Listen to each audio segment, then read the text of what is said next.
एक कुभांड रचून माझ्यावर हल्ला सुरू आहे। खर तर मी वंदनीय हिंदू हृदय सम्राट शिवसेना प्रमुख श्रीमान बाळासाहेब ठाकरे यांचा शिवसैनिक आहे।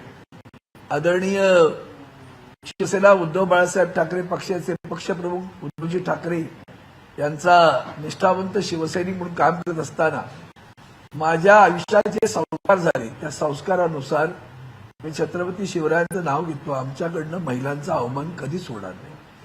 किंबहुना माझ्या हयातीत राजकीय हयातीत मी कधीही कुठल्याही महिलेचा अवमान केला नाही, करत नाही, करणार नाही। परंतु कालच्या एका वक्तव्याला त्याचा वेगळा अर्थ लावून खरं तर 29 तारखेचं वक्तव्य होतं। त्या दिवशी आमच्या भगिनी काही म्हणाल्या नाहीत, पण 1 तारखेला अचानक माझ्या विरुद्ध तक्रार घेऊन पोलिसांनी सुद्धा गुन्हा दाखल केला। आणि म्हणून मी या सगळ्या प्रकरणाला एकदाच मुठपाती देऊ इच्छितो की माझ्या या वक्तव्यामुळे कुणाच्या भावना दुखावल्या असतील तर मी जाहीरपणे दिलगिरी व्यक्त करतो। पण त्याचबरोबर जे सगळे लोक या संदर्भात समर्थनार्थ उतरलेत त्या सगळ्यांना माझ्या या प्रश्नांची उत्तरं द्यावीत अशी माझी अपेक्षा आहे। त्यातले मी काही काल म्हटलेले आहेत। उदाहरणार्थ मी मणिपूरचा उल्लेख केलेला आहे, मी रेवण्णा रेड्डीचा उल्लेख केलेला आहे। शूर्पणखा कोण म्हणालं होतं याची आठवण करून बघा।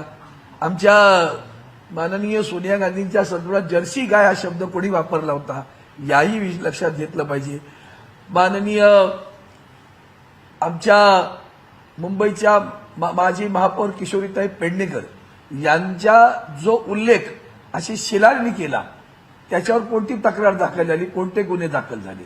काल परवाकडे ठाण्यामध्ये मुख्यमंत्री काहीतरी वक्तव्य करतायत तर त्या ठाण्यामध्ये त्यांच्याच पक्षाच्या पदाधिकाऱ्याने एका मुलीवर बलात्कार केला, त्याच्यावर कोणते गुन्हे दाखल आणि केव्हा झाले। त्यानंतर वामन म्हात्रे आमच्या पत्रकार महिलेलाच बोलले, त्याच्यावर काही गुन्हा झाला का। संजय राठोडांसारखा व्यक्ती तुमच्या सोबत बसून आहे आजही, त्याच्यावर काही गुन्हे असताना बलात्काराचे आणखीन खुनाचे आरोप असताना त्यांच्याच पक्षाच्या सगळ्या कार्यकर्त्या बोलत होत्या। तो मैं अपेक्षा करता हूं कि देश में महिलाओं के सम्मान में पार्टी वाइज नहीं देखा जा सकता। अगर है तो शूर्पणखा किसने कहा था महिला को, जर्सी गाय किसने कहा था महिला को। रेवण्णा रेड्डी जैसे उधर जो कुछ हुआ उसके बाद में प्रचार में जाकर जिसने सम्मानित किया तो क्या वो सारे महिलाओं के सम्मान थे। मणिपुर में जो हुआ उसमें महिलाओं का सम्मान हुआ क्या देश में। इसके बावजूद जो वक्तव्य जो हमारे माननीय हमारी महापौर मेयर मुंबई की किशोरीताई पेडणेकर के बारे में आशीष शेलार जी ने किया उसके ऊपर कौन सा गुना दाखल हुआ। वामन म्हात्रे हमारी पत्रकार भगिनी को जिस तरह से उस दिन बोला उसके ऊपर कौन सा गुना दाखल हुआ। हाल ही में ठाणे में महिला पर फिर 15 दिन इनके पार्टी के ही पदाधिकारी ने अत्याचार किया, आंदोलन हुआ ठाणा में, कौन सा गुना दाखल हुआ। हमारे यहाँ जो पूर्व सांसद है उन्होंने जो कुछ किया उसके ऊपर कौन सा गुना दाखल हुआ। राम कदम जी जो विधायक है उन्होंने जो कुछ बोला उसके ऊपर कौन सा गुना दाखल हुआ। अगर आपको महिलाओं के सम्मान के प्रति इतनी अगर आपकी संवेदना है तो ये सारे लोग जिन्होंने जो वक्तव्य किया और जो महिलाओं को अवमानित किया उनके ऊपर भी कार्रवाई होनी चाहिए, ये मेरी मांग है। और वो जाकर पूछ लीजिए आपसे प्रार्थना है, भैया आपने ये बोला था आपके ऊपर गुना। अब्दुल सत्तार उन्होंने सुप्रिया सुलेताई के बारे में क्या कहा था तो उनका क्या हुआ, उसके ऊपर कार्रवाई हुई, कौन सी कार्रवाई की बताओ तो मुझे।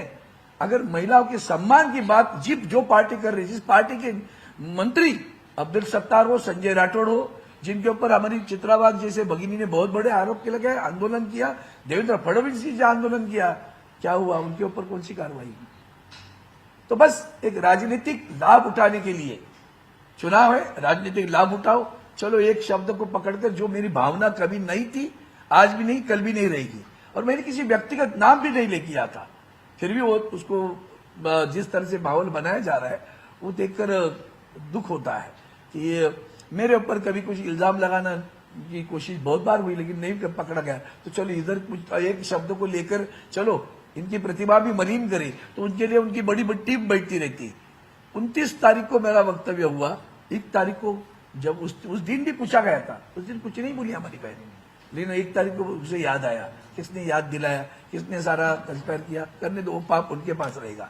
लेकिन मैंने जो कुछ बोला अभी, ये जो वक्तव्य हुए हैं सारे, वो वक्तव्य करने में कौन है उतना देख लेना, उनके ऊपर भी वही कार्रवाई होनी चाहिए। उसी तरह महिलाओं का सम्मान वहां भी होना चाहिए। पार्टी के लोग कुछ भी बोले और उसके लिए कुछ नहीं, हम बोले तो बात का पतंगड़ बना देते हो, उसका ये दुर्भाग्यपूर्ण बात है। लेकिन फिर दोबारा कहता हूं, मैंने किसी की भावना अगर मेरे वक्तव्य से ठेस पहुंची हो तो मैं संवेदना जताता हूं। धन्यवाद।